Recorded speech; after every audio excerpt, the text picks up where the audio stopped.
प्रकाश सुद्धा पडला आहे, पण आपल्या या भारताला समृद्धीकडे नेण्यासाठी जसा साक्षरतेचा डोंगर उभा आहे तसा तिथं सुद्धा डोंगर आलेला आहे.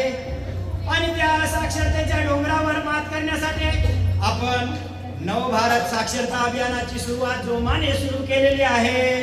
हो, तुम्ही सगळे इथे नाशिक मध्ये बसलेले आहे ते तुम्हाला माहिती आहे, मला माहिती आहे. पण ही मंडळी कुठून आली आहे? ताई, दादा, अण्णा, काका, भायो.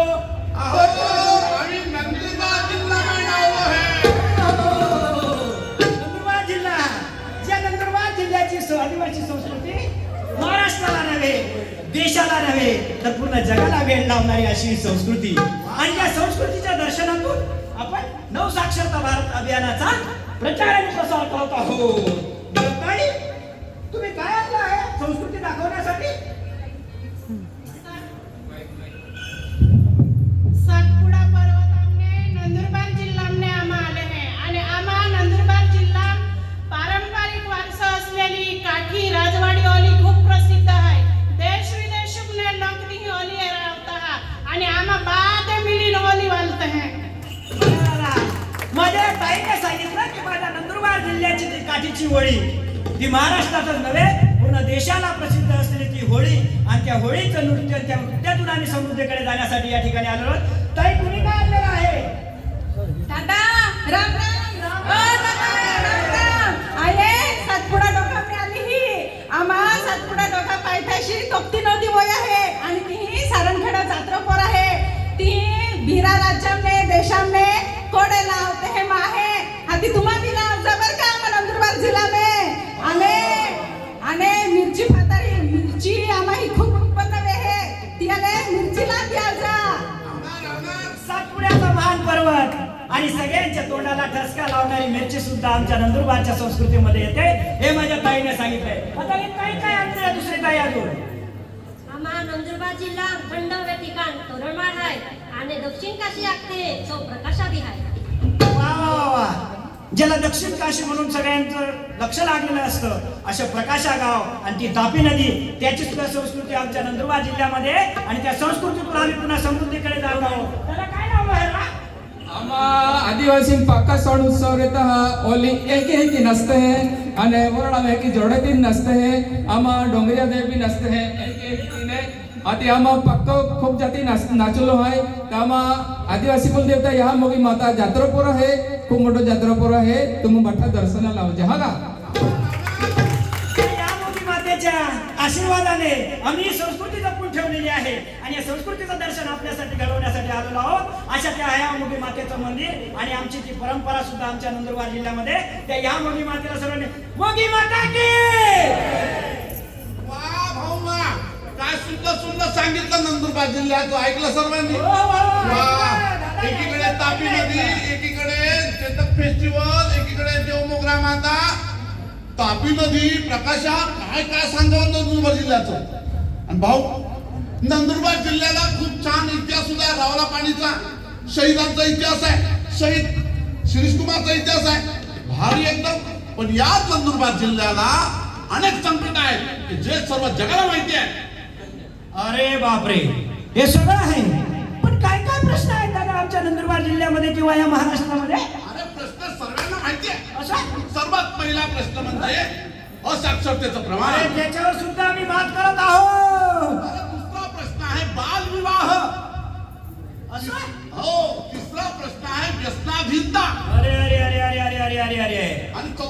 सर्वात महत्वाचा प्रश्न आपल्या सर्व जगाला माहिती आहे, तो म्हणजे सिकल सेल आजार, तो म्हणजे कुपोषण, आणि हे सर्वात जास्त प्रमाण नंदुरबार जिल्ह्यामध्येच आहे. या प्रश्नांचं उत्तर तुमच्याकडे आहे का?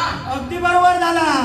ज्या माझ्या महात्मा फुलेंनी सांगितलेले की हे एका अविद्येने केलं आणि असाक्षरतेमुळे हे जे प्रश्न आम्ही नंदुरबार जिल्ह्यामध्ये किंवा उभ्या महाराष्ट्रामध्ये सुरू आहेत त्याचे उत्तर सुद्धा आम्ही आणलेले आहेत. ते आता ऐका. आई पहला असाक्षर थी पण जहाँ उल्लास नव भारत साक्षर कार्यक्रम आलो आणि तिया मामा वर्ग चाला लाग्या आणि आम्हा तिया हिकवूत लाग्या आणि आम्हा हिक्की गेल्या. आज आम्हा साक्षर भी गेले हैं. वा वा, खूप छान सांगितलं ताईंनी. असाक्षरतेचं प्रमाण सर्वात जास्त होतं, परंतु जेव्हापासून नवभारत साक्षरता कार्यक्रम आलाय, उल्हास कार्यक्रम आलेला आहे, आमच्या नंदुरबार जिल्ह्यात साक्षरतेचं प्रमाण वाढलेलं आहे आणि असाक्षरतेचं प्रमाण अत्यल्प राहिलेलं आहे. खूप छान. दुसरा प्रश्न ताई. आमा नंदुरबार जिला में बाल विवाह समस्या थी. हने हने पोरे वरण की लेले पेने आम्ही जे की साक्षरता अभियान आम्हा राबविली है तिया भी आम्ही समस्या म्हणजे तिया थी ती पूरी नष्ट की टाकली आणि आम्हा जिल्हो साक्षर केली हो आणि बाल विवाह समस्येवर आम्ही मात केली. वा वा वा वा, काय सुंदर सांगितलं. आपली परंपरा आहे बालविवाहाची आणि ती परंपरा अजून सुद्धा चालू होती नंदुरबार जिल्ह्यामध्ये, परंतु जेव्हापासून नवभारत साक्षरता आलेला आहे, शिक्षणाचा वार सर्वत्र आलेला आहे, लहानांपासून मोठे शाळेमध्ये जायला लागलेले, तेव्हापासून सर्वांना कळायला लागलं की बालविवाहाचे तोटे काय काय. त्याच्यामुळे आमच्या नंदुरबार जिल्ह्यामध्ये ताई सांगतात की बालविवाह अतिशय कमी दर झालेला आहे, आता राहिलेलाच नाहीये. आणि तिसरा सर्वात महत्वाचा प्रश्न, तुम्ही उत्तर सांगा. आम्हा नंदुरबार जिल्हा आणि देखे पोयरा वरा भेटले त्या कुपोषणा प्रमाणात हो पण आम्ही साक्षरतामुळे कुपोषणा प्रमाण बी कमी वेगळी वा, सर्वात महत्वाचा प्रश्न सर्व जिल्ह्याला नव्हे तर पूर्ण राज्याला तरसावतोय, तो म्हणजे कुपोषण. बालविवाह झाला की कुपोषण अपत्री पडतंय. दुसरं म्हणजे असाक्षरता, त्याच्यामुळे सिकल सेल आजार असो इतर आजार असो तरी सुद्धा लग्न विवाह होत आहे, त्याच्यामुळे कुपोषण दर वाढत आहे आणि त्याच्यामुळे सर्वत्र हा भयाभयंकर रोग या ठिकाणी पसरत आहे. त्याच्यामुळे नंदुरबार जिल्ह्यात सर्वात जास्त सिकल सेलचा आजार या ठिकाणी पसरला आहे. परंतु जेव्हापासून आरोग्य विभाग, शिक्षण विभाग एकत्र आलेला आहे, जेव्हापासून नवभारत साक्षरता विभाग सुरू झालेला आहे, तेव्हापासून आमच्या या नंदुरबार जिल्ह्यामध्ये सर्वत्र आनंदी आनंद होत आहे. सिकल सेलचं प्रमाण अत्यंत राहिलेलं आहे, सर्वीकडे खूप छान, आणि विशेष म्हणजे कोणत्याही प्रकारचं कुपोषण आता राहिलेलं नाही. आमा नंदुरबार जिला में जोटो, जुगारे, विमल, गुटखा, होरो या भी प्रमाण खूपच हो पण आम्ही आम्हाला शिकवते हाती आम्ही होरो सोडी देतो. अशा पद्धतीने प्रश्न सोडवला आहे की या ठिकाणी सर्वात महत्वाचा म्हणजे असाक्षरतेमुळे सर्वात जास्त त्रास होतो तो म्हणजे व्यसनाधीनता, आणि हा सुद्धा प्रकार सर्वात जास्त नंदुरबार जिल्ह्यामध्ये असं म्हणत आहे. परंतु जेव्हापासून नवभारत साक्षरतेचा कार्यक्रम सुरू झालेला आहे, गावोगावी लहानांपासून म्हाताऱ्यांपर्यंत सर्वजण शाळेमध्ये जायला लागलेले आहेत, त्यांना सर्व काही कळायला लागलेलं आहे, तेव्हापासून मुलांसोबत विद्यार्थी बनलेले आहेत, त्याच्यामुळे सर्वीकडे व्यसनाधीनता कमी झालेली आहे. आता लोक सुधारले आहेत या ठिकाणी. त्याच्यामुळे आता सर्वात महत्वाची जी म्हणजे आमची राजवाडी होळी प्रसिद्ध आहे आमच्या नंदुरबार जिल्ह्याची, त्या होळीमध्ये आता हेच काय करत आहेत ते आपण पाहूया.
ज्या पद्धतीने नवभारत साक्षरतेचं वातावरण सर्वत्र आलेलं आहे, त्याच वेळेला आमच्या या शिक्षक वर्गाने सुद्धा नंदुरबार जिल्ह्याकडे या सुंदर अशा भाषेमध्ये, अर्थातच पावरी भाषेमध्ये एक सुंदर असं गीत तयार केलेलं आहे नवभारत साक्षरतेचं. ते गीत ऐकूया आपण.